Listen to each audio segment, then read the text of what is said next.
Hi, folks. I'm Richard Friedman, and welcome to my political cartoon countdown and Ukraine update for April 1st, 2022. I think the only people who are not being fooled on this April 1st, April Fool's Day, are the Ukrainians. And first and foremost, I'd like to give you the update of what's been going on there. So to start with, we have here the center action being the capital city.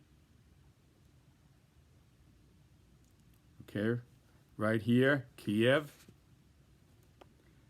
This is the focal point of what the Russians' objective is: to take the city, decapitate the government, and take over the whole country. And everything they do is putting the pieces in place for that to happen. And so here is the basic outline of what's going on now.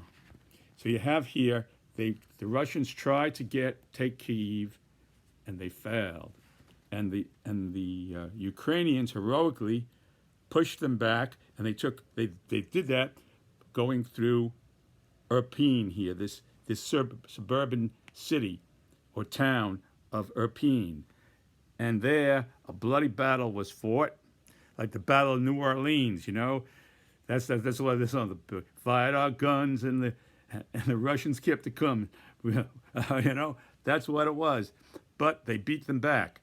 You see? So I put here this Ukrainian flag there to show that they took Irpin back, but Irpin is completely demolished, and they're still firing shells into that city. Okay, so that's the latest thing about what's happening here. They're holding Kyiv, and Kyiv itself is still being shelled. So what you have here are the Russians retreating in man force and escalating in bombardment of their long range artillery. So they're shooting at Irpin, they're shooting at Kiev, but they're not messing with the Ukrainian soldiers at this point. Now they say, okay, well, we want to make peace. The Russians do say that.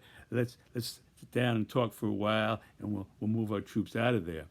But anybody knows, they like I said, just because it's April Fool's Day don't mean the Ukrainians are going to be fooled. So they know what the story is here, and so they're bracing for what's going to come. Now you got here, this is Belarus, where they're going to regroup in here. Perhaps they're saying they're regrouping, and they're going to, from there, the Russians have said another thing is that the nuclear power plant in Chernobyl. The Russians want no part of that no more.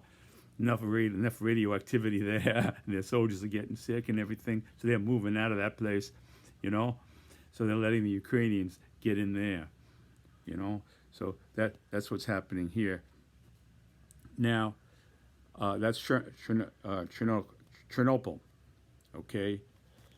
Now, the idea here was to move to the east, see, and then they have their forces coming up this way. So the idea was to move these forces over here and form a land bridge, kind of like a land bridge, so they don't have to go over.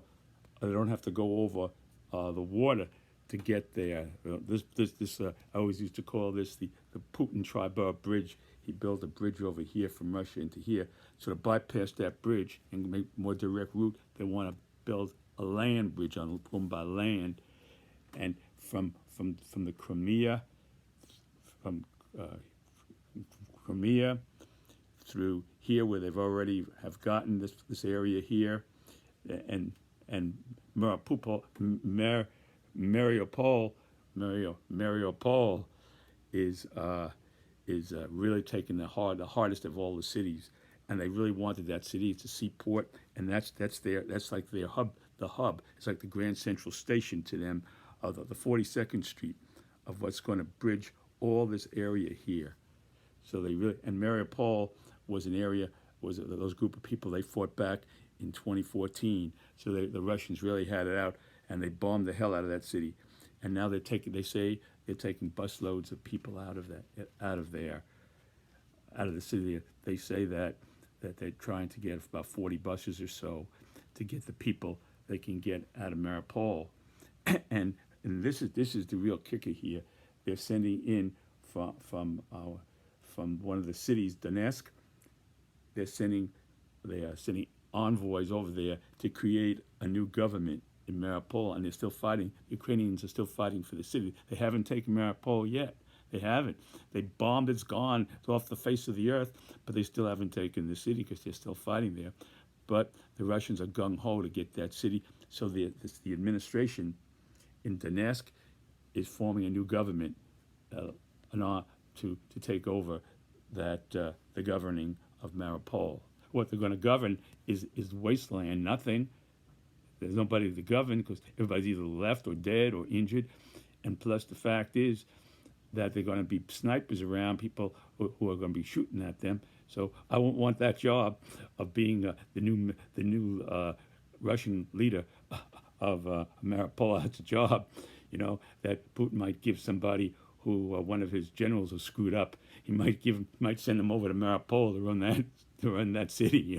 That'd be a good job, for one of the generals who just happened to make a few bad decisions, or else he found out he wasn't telling him the truth or something like that, or who just got fed up with him.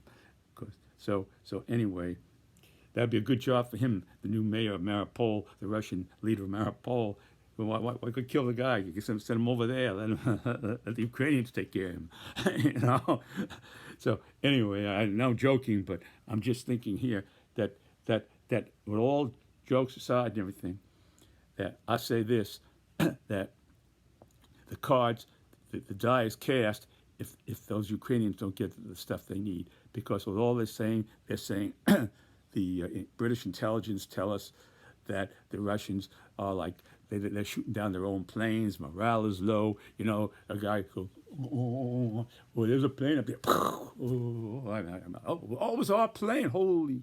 But that don't mean anything, because the Russians they're getting new conscripts in. They're going to get some mercenary soldiers from mercenaries from Syria. They're going to get it from all over the place. They're going to get it, and they're going to regroup here in the east. They're regrouping here in the east, and they secure this area. They're going to come here, and then they're regrouping up in here in Belarus, and then they're going to come in, and then they're going to overwhelm Irpin and go right into Ukraine, decapitate the government, and it's goodbye Ukraine, and hello to the doorsteps of Russian domination here, and all these Baltic states here.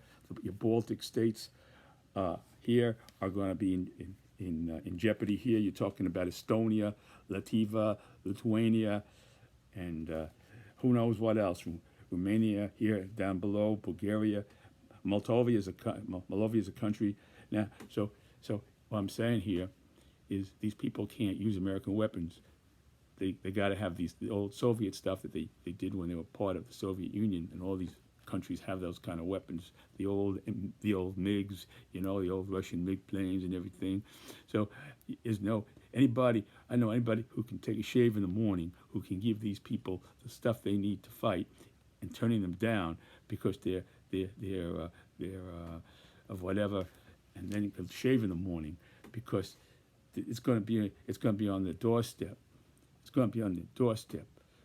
I hate to say it, but World War III is going to be on their doorstep because you heard Lavrov say that they didn't ever attack Russia, and they don't want any more countries. That's Lavrov's two statements. They never attacked Ukraine, and they don't want any more. Our Russians don't want any more countries. All we want is Ukraine. So you heard that straight from Lavrov. So you go from there, folks. So what I'm telling you here is that President Biden says, well, he's running a balancing act between starting World War III and having the Ukraine win. I mean, the balancing act is going to start after Ukraine falls, and then the Russians go into, God forbid, and then we have other problems, and then people start firing missiles into all these countries, and who fired the missile? Because Ukraine is a whole bunch of people. You know, you got to know, because those Ukrainians are going to give up. It's going to be like a failed government. It's going to be a nowhere land. It's going to be, you know, so you're going to have all kinds like something that could be something like a Syria, or a Libya even, you know. So you're going to have people firing missiles into those countries next to it. And you say, well, we didn't do it. The Russians didn't do it. Who did it? And then you got NATO coming in, and boom, you got a World War III. So what I'm saying to you folks, if we lose Ukraine, we're on the doorstep of World War III anyway. So you might as well stop it at the get-go and do everything you can to help this guy Zelensky and give him what he needs, because he ain't making this stuff up, you know. We give him what he needs. He needs MiGs, you give him the MiGs, because otherwise it's a down payment on, you're putting a down payment on World War III. That's what you're doing if the Ukrainians lose. It's a down payment on World War III. All right, I said it, and you heard it first from me. So there you have it. So this is the story here. Now, what I'm saying here is the Russians now, they also want Odessa, because if they can take Odessa, then they can then what happens to Ukraine? It's a landlocked country. They got no way of getting in or out. Any supplies can come in. So they're looking to take Odessa. What they did is they shot a hole through an administration building here in Myoclave the other day. Boom! It went right through the building. And all the people who happened to be there, and where they aimed? They aimed for the leader, the highest official they could get. But they ended up killing a whole bunch of a lot of innocent bystanders got blown away here in Myoclave. Boom! A guided missile. You know, so you got your Russians. You got two flavors of Russians. You got your dumb bombs, and you got your guided missiles. The guided missiles could hit a thumbtack from 1,000,000 miles away, and your dumb bomb just whatever who kills we kill. We just got to terrorize these people. So I'm just telling you, it comes in two flavors. So I'm telling you that neither flavor is good, and either one. And while the Ukrainians are putting up a tremendous fight here, if they don't get the stuff they need, it's inevitable that the Russians will win, and that's, I say again, is a down payment on World War III. Look at what's going to happen. I said it already. So here you got, they're going to try to take Odessa here, and now they're going out. They've been shooting some stuff out west here. The other day, you saw that they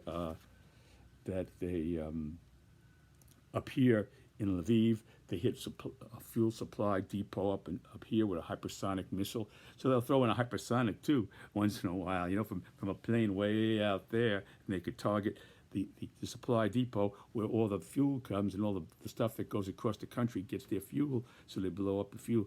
They have overwhelming technology the Russians have on these people, you know. So I'm saying that it's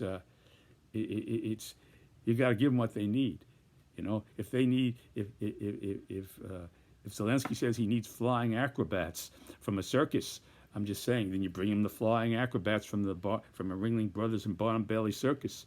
If he needs acrobats, whatever he needs, you give him, because he's there and he knows. You don't go, well, it's like the risk reward ratio, and then look at these guys looking in the Pentagon. The risk reward ratio is X.2.67 and this and that. This guy Zelensky's life is on the line. He's in the bunker. You know, he's up there making, you know. So that's who you take your marching orders from, as far as giving what you give to Ukraine. You take it from Zelensky. You don't take it from some guy who's in the Pentagon downstairs, safe and sound, making all these statistical analysis and all that bullshit. You know. So anyway, that's the story here. This is it. So you got here, and now what else is new here? Let's see. Well, that's what I basically given you the story, is that the Russians says we're not going we're taking less action here in this area, and meanwhile they put in more bombs, but they're sending their men further away to regroup, and eventually come back and take it. That's the whole objective, is to take this city here and decapitate the government, and boom, done deal. And that's it. You know, all this talk about dividing Ukraine in half, and we'll take a North and South Korea and all that's all baloney, you know, because that's just a stalling tactic to give people a chance to talk more so they have a chance to regroup. So that's the story here, folks. I tell you, I hope to God that Biden is able to, because it all comes down to Biden convincing these people here to do the right thing in the NATO countries, because to rush our planes and our stuff don't mean nothing to these people, because they don't know how to work our weapons. They only know the old Soviet stuff that they got from years ago when they were part of the Soviet Union. So there you have it, folks. All right, I'm looking forward to the cartoon countdown. So here we go now with the cartoon countdown. Here we got here, number 4 of the week. Okay, here is Kim Jong-un watching former VP Mike Pence blaming the Biden administration for North Korea's latest first suspected intercontinental ballistic missile that the North Koreans just launched a missile up into space, and boom, it came down in the Sea of Japan and all the way up. So they're saying that the distance it traveled, it could have hit the United States, because it went up like this way up there in outer space, and boom, down it came. So with that kind of propulsion, it could have been just as well going lower, and it could have gone over to the United States or anywhere else. You know, it's an intercontinental ballistic missile, meaning it travels the continents. Okay, so here you got here Pence going on Fox News, and he's blaming Biden administration for their test, saying that then President Trump was more stronger and firmer with leader Kim Jong-un, and that's why they didn't do it in those days when he was president. So here we have Pence here, and here he is giving his thing here on Fox News. Here he is. And he's saying, this stopped under the Trump administration because we stood up to Kim Jong-un. We did a pressure campaign on him. Peace comes through strength and weakness and arouses evil. Peace comes through strength and weakness arouses evil. You got peace comes through strength and weakness arouses evil. So then I have here Kim Jong-un here. He's watching this in North Korea, in Pyongyang. He's watching this here, you see? And he's thinking to himself, he's thinking here, back to when he sent President Trump the big envelope, and he was so proud of it, and he took a photo with the North Korean official there, with the big, in the Oval Office, with a big envelope. So there's President Trump with a big envelope with the North Korean official, celebrating, being very happy with the big envelope he got, with the love letter, and he says, and leader Kim Jong-un, North Korea, says here, Mr. Vice President, me still remember President Trump's strong arousal from huge envelope with love letter from dear leader Kim. There you have it. Okay.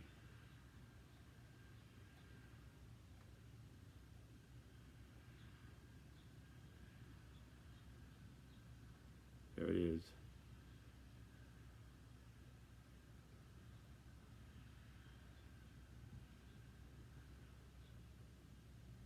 Okay. All right, numero 3 de la semana here. Number 3 of the week. Here we have U.S. Secretary of State Anthony Blinken's style compared to Russian President Vladimir Putin, given Blinken trying to walk back President Joe Biden, ending his speech Saturday at the NATO summit in Warsaw, Poland, by saying of Putin, quote, for God's sake, this man cannot remain in power. President Biden said that there in the context of his being very upset of what he had experienced from the people who had been terribly bombed, the deaths and children, and he said he was reacting to that. Plus, there was an attack in Lviv, only about 250 miles away from where he was standing and talking at the time. So all that kind of generated his emotional reaction, he says. And Putin, just days before, went on a rant blasting against Russian President Putin. Blast a couple of days earlier than this, he went on a rant about cancel culture in the United States of cancel culture, saying the West is canceling, quote, canceling Russia by going after an entire 1,000-year-old country or people and comparing Russia's plight to Harry Potter author J.K. Rowling. So President Putin, I heard him say it, he did compare the plight of Russia to author J.K. Rowling, who is taking a lot of heat now because of the gender, her ideas about gender and things like that. So here I have here the comparison here. Here is Blinken. Blinken is saying here, the president was trying to say Putin cannot be empowered to wage war in Ukraine or anywhere else. So Blinken's trying to turn the words around, saying he's not out of power, but he shouldn't be put in power to do this. So it's really a little bit of a flip-flop and a little bit of a wishy-washy explanation. Biden came out and he said, look, I said it, I meant it, and in the heat of being upset, I said it. I don't want to overthrow of another government. We have no right to do that. And he was very clear about that. We have no plans and no objectives. It's just out of a moment of passion. So there's not a human being on the world who in the whole world who's never said something that they might have should have said, but said it in a moment of passion. Never. I don't think there's a human being who exists on the planet who's ever not done something like that. So anyway, so the president was trying to say Putin cannot be empowered to wage war in Ukraine or anywhere. So he's trying to to twist the words here. Biden came out and said the facts. Okay, so I have here Putin now saying Miss Rowling this is Putin's actual theme of what he said. Miss Rowling was canceled just because she didn't satisfy the demands of gender rights. They are now trying to cancel our country. Cancel culture is the same as Nazis trying to burn books in the 1930s. So you have Putin going back to his Nazi theme about getting rid of Nazis in Ukraine, and there he goes with that stuff again now here,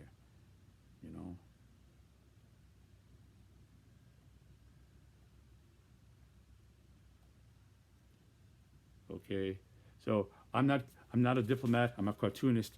So I'm not going to try to explain to you the symbolism in showing this, and this. I'm not a diplomat, and it would take a diplomat to explain the rationale for this cartoon. And so I'll leave it to you folks, to your imagination, to understand the cartoon. I just gave you the synopsis of the cartoon. Yeah, I am no diplomat.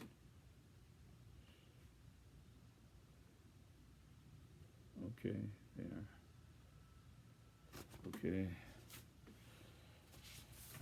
Okay, and here we have President Trump, and there we have Chris Wallace.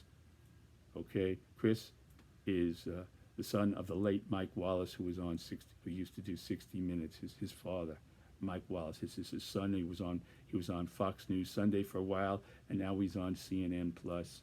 He moved away from Fox News, and again, he's doing his shows on CNN Plus, streaming. So I did a cartoon about Trump dream. This is former President Trump having a dream, following the former president deriding former Fox News host called lightweight Chris Wallace. He did this on Fox News. He called Chris Wallace a lightweight for not permitting him to ask a question as long as Putin, who launched an invasion of Ukraine last month, is not exactly a fan of our country. Putin is not a fan of America right now because they're fighting, they're supplying the Ukrainians and giving them strategies. And so he's not a fan of America right now, Putin. So President Trump feels this is a good time for him to, I would think he would be willing to probably answer, why did the mayor of Moscow's wife give the Biden family $3.5 million? So he wants to bring that up to Putin right now for him to answer this question. Given neither the Senate report nor Trump have provided any evidence that the payment was corrupt or that Hunter Biden committed any wrongdoing. So there's been no evidence brought forth against by all the investigations from the Senate and the Intelligence Committee, and they have found no reason to suspect that Hunter Biden did anything wrong or took any money that was not justified for him to have. So here is what I've done here in the dream. Okay, so here is a dream of President Trump getting the opportunity now, a second chance on Fox News Sunday, to ask Chris Wallace that question. Why did Hunter Biden get the $3.5 million from the mayor of Moscow's wife? Okay, so here it comes, 64,000. So here goes Chris. This is the dream here. President Trump is dreaming this here, and here goes Chris Wallace. There's Chris. Okay, and he's saying, "Welcome back to Fox News Sunday, sir. You're on. Ask your question." And here comes President Trump to answer the question, to ask the question, and he's asking it.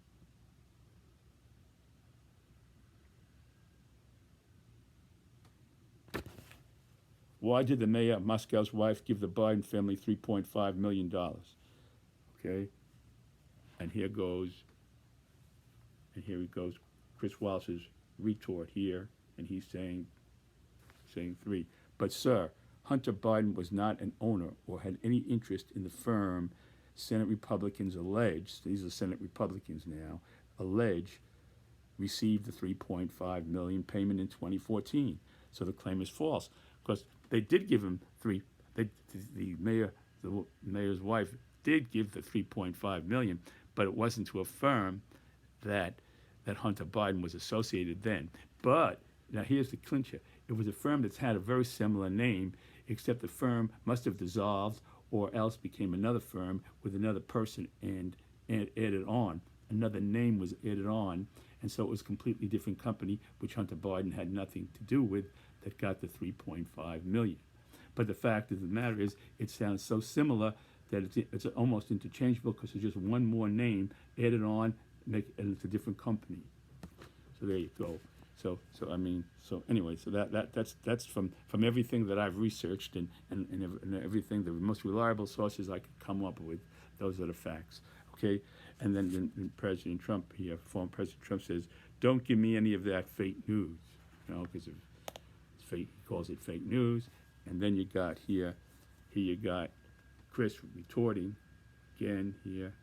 He's retorting back, but sir, it's not fake news. Suppose Joe Trump and Ira Lipschitz formed the Trump-Lipschitz organization.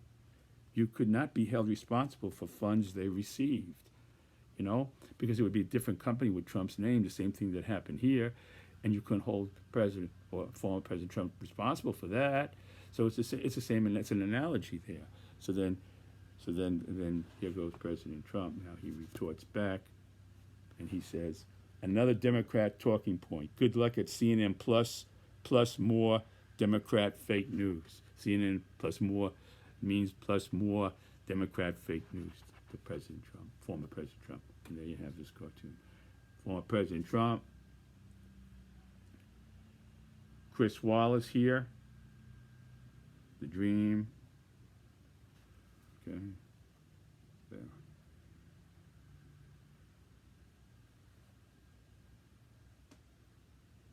Okay. All right, numero uno de la semana. Number one, this was did very well. I'm very proud of this cartoon. Here we got Biden flying a Raptor F-22 plane. You can see him here up in the air. There he is. I drew him. This is during when he was in Warsaw, Poland. Okay, in response to that, what happened there. And then the missiles coming in at Lviv. Okay,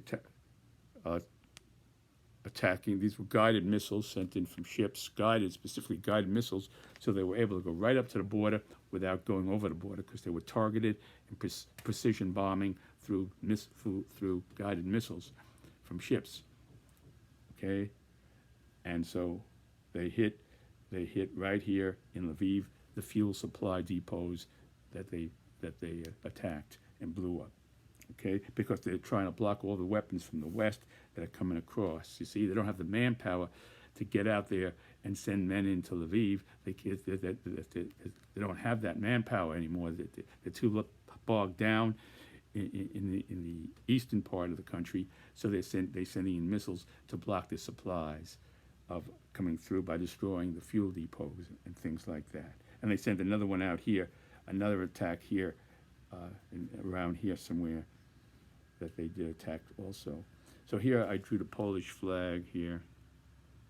Poland, the flag. Poland.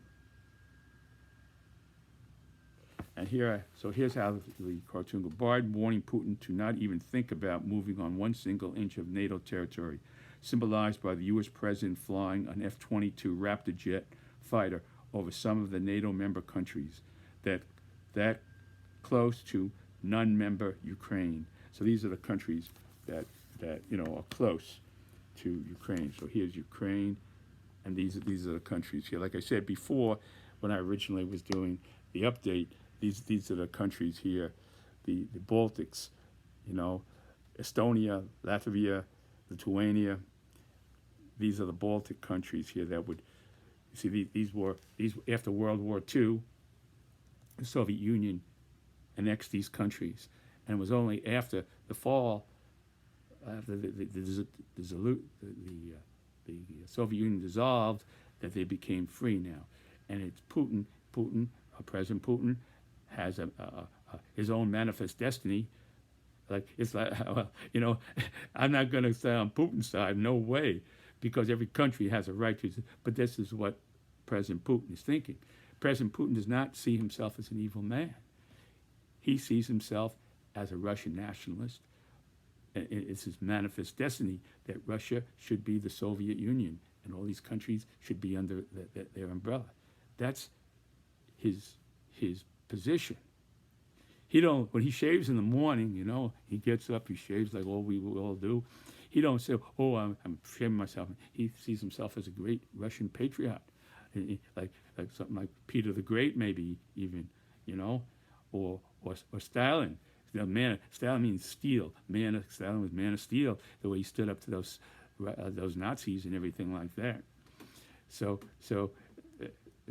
he got General Zhukov to fight the way they fought those Nazis in those winter days in Russia when they came over, and they originally signed a pact, and Hitler turned right on the back of Stalin, and boom, it was in the summer, and boom, there was Hitler's forces, and Stalin got out of bed, and he said, he mobilized Zhukov, and he put the right people in charge. So he sees himself, Putin sees himself as a Russian hero. He don't see himself as an evil man doing these things, and we're calling this and that. It don't mean anything. The only thing that means is what happens on the battlefield. That's what counts. What happens on the battlefield, and that's why I urge President Biden to get because they can't use our weapons. They need the weapons from the NATO countries, these countries that will form a Soviet Union, that have the MiGs and have all this stuff, and the high altitude, defense, air defense stuff, high altitude that they can shoot way up there, that go up to shoot down these guided missiles that fly way up there. They don't have that now. They have these Stingers and all this stuff like that, but they need all they can get, and that's all I'm saying here. Because you're not going to. All this talk is just it's just people trying to console themselves, but President Putin sees himself as a modern day Peter the Great, and nothing's going to change that except victory. And we ain't going to get victory if we don't give Zelensky everything he needs. And that's my message. And I want to thank you very much for watching me today, watching my presentation. I wish you all the best of luck. God bless you, and God bless America. See you next time, folks. Bye.